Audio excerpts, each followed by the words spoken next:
அரசியலுக்கு யார் வேணாலும் வரலாம், அது ஒரு ஜனநாயக உரிமைன்னு சொல்லுவாங்க.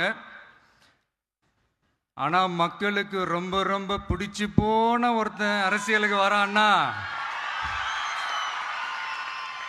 அதை கண்டிப்பா நல்லவங்க எல்லாம் வரவேற்பாங்க. ஆனா ஒரு சில இந்த அதிகார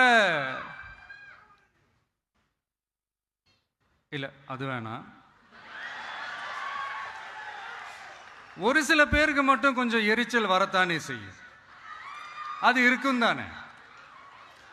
என்னடா இவன் திடீர்னு ஒருத்த என்ட்ரி கொடுத்துட்டானே, இது வரைக்கும் நாம சொன்ன பொய்யெல்லாம் நம்பிக்கிட்டு மக்கள் நமக்கு ஓட்டு போட்டுக்கிட்டு இருந்தாங்களே,